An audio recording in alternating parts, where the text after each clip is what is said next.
I let him take the fall for my unloaded M4. They demoted him publicly, then found my name scratched into the sling. You know that moment when you realize you've dodged a bullet, but the ricochet still screws you over. Yeah, that's where I'm at. Spilling this tea at 2 a.m. because my life's a dumpster fire, and I need to get this off my chest. I'm Cassandra Lee, 29, and I swear I didn't mean for things to go this far south. I was just trying to survive a deployment, keep my head down, and not get chewed out by some crusty sergeant major. But when you're out in the sandbox, sweating your ass off in Syria, crap happens. And yeah, I let him take the fall for my unloaded M4. They demoted him in front of the whole company, and I thought I was in the clear until they found my name scratched into the sling. It started at this dusty phobe near Deir ez-Zor, middle of 2023. I'd been in the army 5 years, long enough to know how to game the system, but not so long. I was some lifer with a stick up my butt. I was a specialist, E4, part of a logistics squad hauling supplies to forward positions. My job was simple: make sure the trucks were loaded, the gear was squared away, and nobody jacked our stuff. Easy, right? Except I was surrounded by a bunch of meatheads who thought they were Rambo and a chain of command that loved to micromanage. I'm not saying I was perfect, but I was doing my best out there.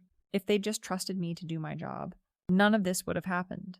The guy who got screwed, that was Staff Sergeant Caleb Warwick.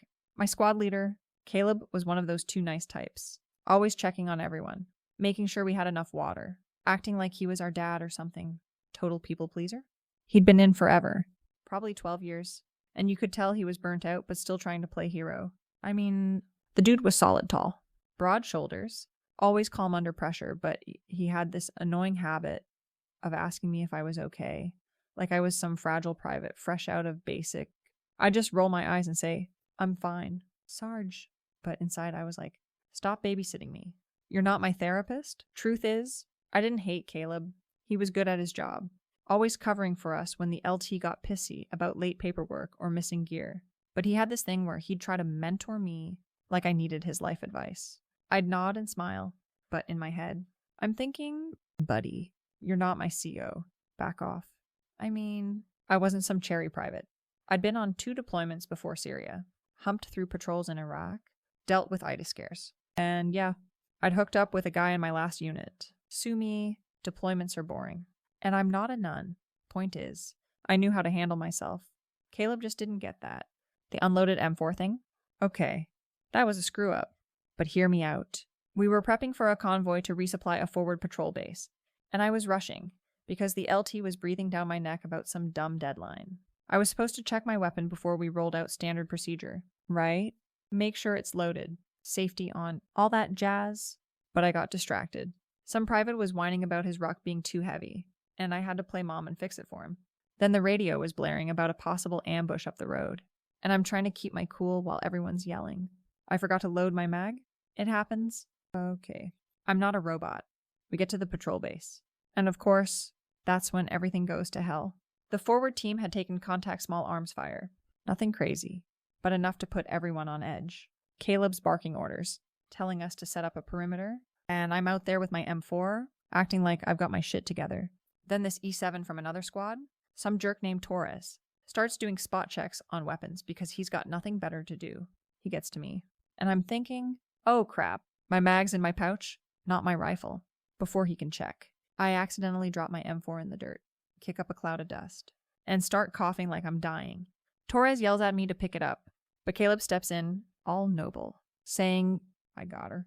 Sergeant, let's move. I thought I was golden. Caleb grabs my rifle, hands it back, and I shove a mag in quick while nobody's looking. But Torres wasn't done being a prick. He comes back later, demands to see my weapon again, and this time Caleb's right there, covering for me. He says, I already checked her gear. She's good. Torres doesn't buy it. Snatches my M4, and boom, finds it unloaded from earlier. He flips out, screaming about how I could have gotten someone killed. I'm standing there, heart pounding, thinking I'm so screwed. But then Caleb, being Mr. Nice Guy, takes the heat, says it's his fault, that he didn't double check my weapon before we left. I didn't ask him to do that. He just did it. I should have said something, but my mouth wouldn't move. I just stood there, nodding like an idiot, while Torres reams Caleb out in front of the whole squad. They dragged him to the CO's tent, and by the next day, they'd busted him down to E5, Public demotion. Right there in the chow hall, everyone's whispering, staring at him like he's a failure. I felt bad for, like, a second, but then I was like, he's the squad leader. It's literally his job to take the fall. I mean, if he hadn't been so obsessed with playing hero, he wouldn't have jumped. So I'm back, spilling more of this mess because it's still eating at me, and I can't stop replaying it like a bad movie. I'm Cassandra Lee, still 29, and I swear I didn't think things could get worse after that M4 disaster in Syria, but the universe had other plans. It's like I dodged one landmine just to step on another. I'm sitting here, crashing at my sister's place in Phoenix, scrolling through Facebook, trying to piece together how it all went so wrong between us. I'm still pissed nobody had my back out there. Now I'm the one paying for it. Let's pick up where I left off, because this is where the real karma kicked in, and it wasn't pretty. After Caleb took the fall for my unloaded M4 and got demoted, things at the fob got icy. I'm talking Arctic level cold. I'd walk into the chow hall, and it was like I had a sign on my back that said screw up. Guys I used to shoot the breeze with would suddenly have somewhere else to be. Even the LT, who was usually too busy to notice me, started giving me these looks, like I was a problem he didn't want to deal with. I kept my head down, did my job, and tried to act like it didn't bother me. But inside, I was fuming. I'm like, y'all are acting like I betrayed the whole army when it was just one mistake. If they just let it go, I could have moved on. But no, they had to make it a thing. That's when Hannah Pruitt, that annoying little PFC, decided to make herself the morality police. She was everywhere, whispering to people, throwing shade like she was auditioning for a reality show. I'd catch her in the barracks, giggling with some other privates. And the second I walked in, they'd go quiet. I knew they were talking about me. In my head, I'm like, keep running your mouth? Hannah? You're not half as cute as you think? She was one of those girls who acted all sweet, volunteering for extra shifts, sucking up to the NCOs. But I saw through her. She was just waiting for a chance to make me look bad. Probably because she had a crush on Caleb and thought I was in her way. Newsflash. Hannah, I wasn't trying to date him. I just didn't want to get smoked for a dumb mistake. Anyway, after Torres found my initials on the sling and the CO gave me a slap on the wrist reprimand, I thought I was in the clear. I cried a little in the CO's tent. Played up the I'm so sorry. I was overwhelmed card. And it worked. They didn't NJP me or anything. Just told me to stay sharp. I'm thinking, cool. I dodged that bullet, but the squad wasn't letting it go. They kept treating me like I was the reason Caleb got busted down to E5. I'm like, he chose to take the blame, not me. If he hadn't been so quick to play knight in shining armor, we wouldn't be in this mess. I even tried to smooth things over, dropping by his bunk one night to say thanks. You know what he did? Just stared at me with those dead eyes and said, don't mention it. Leave. Like, okay, be a jerk about it. I started keeping to myself after that, sticking to my cot, scrolling Facebook, posting vague stuff like trust is hard out here to see if anyone would bite. Nobody did. I was starting to feel like I was on an island, and not the fun tropical kind. The only person who didn't completely freeze me out was this E6 from another platoon, Staff Sergeant Nolan. He was a reformed wild boy type, used to party hard but now all about staying focused.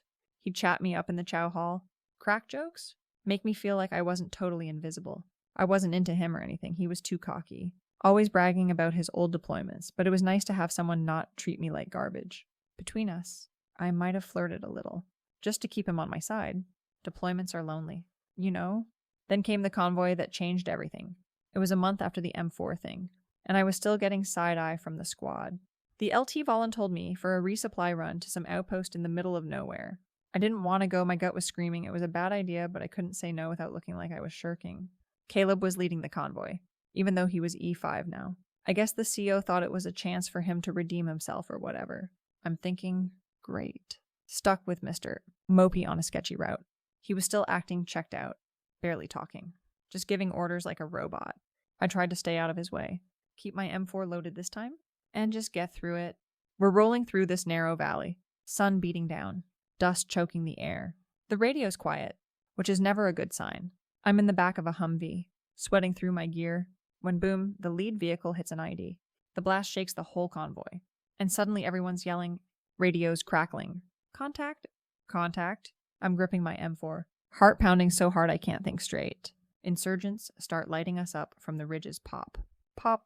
Pop. Rounds pinging off the vehicles. I'm returning fire, trying to look like I know what I'm doing, but inside I'm like, Oh God, I'm not trained for this crap. Caleb's out there, moving between vehicles, checking on the wounded, barking orders like he's still E6. I see him running low and fast. And for a second, I'm like, okay, he's got this. Then he takes a round to the leg, drops hard in the dirt. I freeze just for a split second, watching him clutch his thigh, blood soaking through his pants. My brain screaming, this is bad. This is really bad. The QRF rolls in, and we're scrambling to get everyone out. Medics are working on Caleb, but he's pale, barely conscious. I'm in the back of the chopper, staring at him, and Hannah's there, giving me this death glare like I planned the whole ambush. I'm like, chill, Hannah. I didn't plant the damn ID. They airlift Caleb to Germany, and we're back at the FOBI, licking our wounds. Word comes down a week later. Caleb lost the leg, amputated below the knee. His career's done, and they're talking dishonorable discharge because the CO's still pissed about the M4 thing, and now blames him for the convoy going south. I'm sitting there, hearing this, and my stomach's in knots. Not because I feel guilty, okay? Maybe a little, but because I know people are going to point fingers at me. And they do.